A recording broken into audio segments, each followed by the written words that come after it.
We're getting, in no small measure, the response from Nottingham Forest fans about this dream season that their team, their club are enjoying under Nuno Espirito Santo, with Evangelos Marinakis very much at the top of the shop. Is it a moment in time, as Simon suggests? And what about the way they do it? The best teams keep the ball. Have they killed that myth?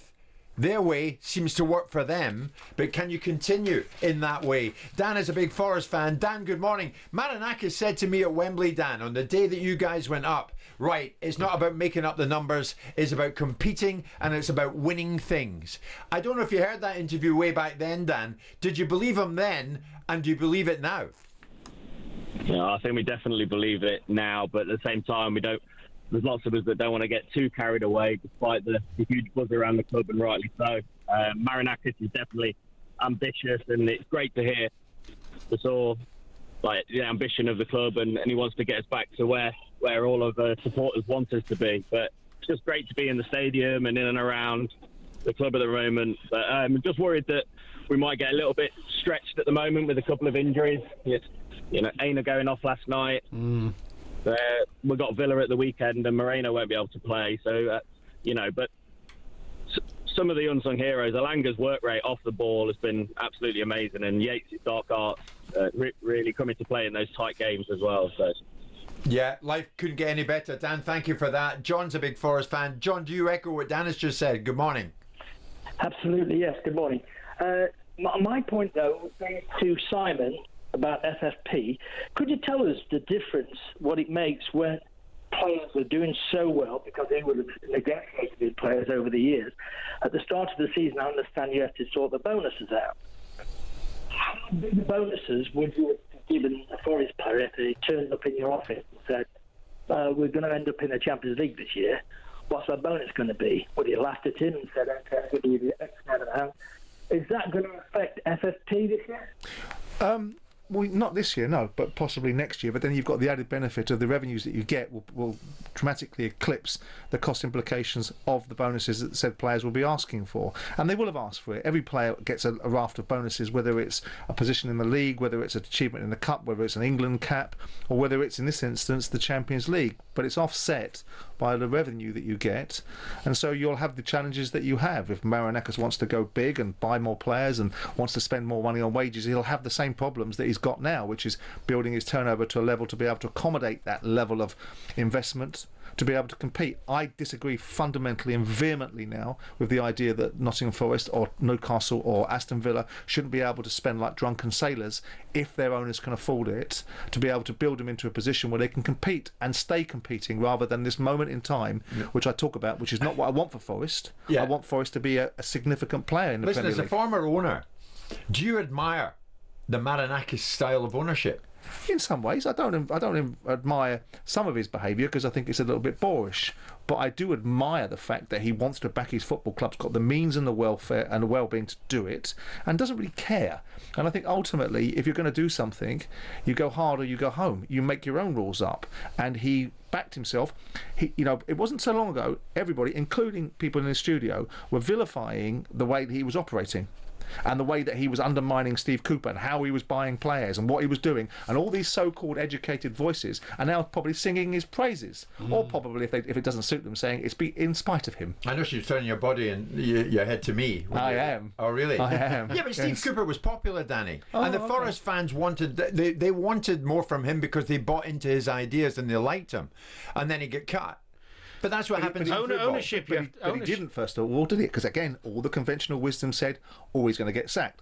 What did Marinakis do? No, I agree. A new contract. Yeah, true. Good point, Simon. James, final Forest caller, although there are so many, but James, you've got through to us. I mean, is this thing going to last, mate? Champions League football looks like you're going to get it without tempting fate. You get it. What can you do with it next season? Morning, guys. Morning, James. Yes, like I say, some interesting points made by Simon. It has been obviously a steady, slow progress in terms of building the foundations of the club. But in terms of, like I say, the Champions League, yes, it's a possibility. We are performing well, and we do obviously know we're going to have to buy some extra players to compete in the Champions League, because obviously, as you can see at the moment, we are stretched, especially with the recent injuries. But like, again, some interesting points from Simon. regarding like the PSR and obviously all the players that we had to buy, coming up into the Premier League, it's always going to be that next step up challenge. And when we got promoted, half of our players in that current season were on loan. So Marinakis did have to buy a bulk of players. And yes, it was out of the ordinary to buy so many. But again, to have the starting team and the players to compete on and off the pitch for substitutions, it needed to be done. Well, he got it right, didn't he? He did. Ultimately, he got it right. I was amazed by how many players, because I know how difficult it is for new players to integrate. Yeah. And the big question were how many of them were Coopers. That was the question at the time. But he's obviously a quick learner, because there was a part of me that when I saw him signing Jesse Lingard, I thought, oh no, this is not the way you need to go. And getting seduced by what you think is the sort of players. But he's ditched that. They're buying players that are the right players for the fit of the team. The next step is, can they maintain it? I hope they can. They'll probably go into the Champions League next year, given the format of the Champions League, and having just as good a chance as Aston Villa. Everything's about timing. Life is about timing. Newcastle didn't get the timing of a Champions League format that would have enabled them to progress. Aston Villa, you're right. And let's be honest, Newcastle got one of the hardest groups you could ever be in. You're right. Life is all about timing. Thank you, James. Sadly for Danny and I, we get landed with you. But that is the way it happens. Anthony Elanga, one-time Manchester United, now match winner for Forest against Manchester United. Another one that got away for United. What is it? Or is it more proof that the United environment is seemingly like no other when it comes to mentality and pressure? This was Amorim post-match on Elanga. We are talking about a lot of from players that come from Manchester United and they are doing right, but they had the chance here. In Manchester United, you don't have the time. I'm saying all the time, I will not have the time. We have to get it right fast. So we are talking about, but you are not talking about players that didn't play for Manchester United. They were here playing for Manchester United. In here, the pressure is too big sometimes. And sometimes you don't have time, and you should have time for these kids to develop. But for that, you need a strong base to support all these kids. If you don't have that strong base, we are not going to help our kids. So they had their chances, and sometimes football is like that, and the pressure of playing for Manchester United is really big. They'll always throw that one in, Danny, won't they? This is Manchester United. At Manchester United, it's different. You don't get time. You don't get time. I mean, is it like no other club, or is it too easy for Amorim to tell us that? No, I think the young players leaving and then going on to do good things, or ex-Manchester United players going, is in the conversation. We're talking about it at the moment because of Rashford's having a little, rise at Villa, and Sancho went to Chelsea and started off, and went to Dortmund and did better than he was at United. So there's this narrative at the moment that any player that leaves Man United is doing well because into Napoli. Pardon? McTominay. Yeah, the difference in McTominay, he was actually playing all right when he left. Yeah, but the players are leaving United doing better. So there's this horrible scenario at United where nobody can thrive. I think that's a bit unfair. I look on at whom? it. On whom? Just on the opinion of people spinning that narrative. Yeah, I think Amorim's spinning something there. No, I think he's talking more about Elanga. I like what he says, because with Elanga, like many young players, Elanga, when he got in United's first team, was 18, 19. He's a young lad at one of the biggest clubs in the world. Irrelevant of whether you're coming into a good United side or an inconsistent one. It was an inconsistent one when he came in, by the way. So it's hard for him to thrive, which is the point he was making. They're not strong enough for young players to come in and thrive because they're struggling. So that's a fair point. So other young players thrive at other clubs. They do. Saka, Arsenal, been a shining example. But Saka's generally been in a decent side with really some good players around. But all this talk that the environment at United is different. How is it different to any other Premier League club? It seems to me it's too ready-made an excuse.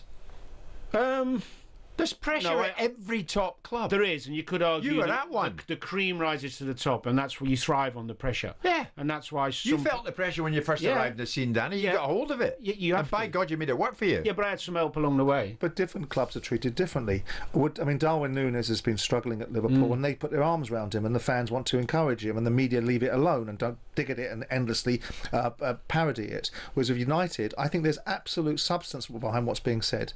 There is a weight of that shirt, a weight of expectation that goes back way beyond just what Ferguson has done. It goes back through the annals of time to this unique football club. There's a reason why this football club is portrayed as the biggest football club in the world.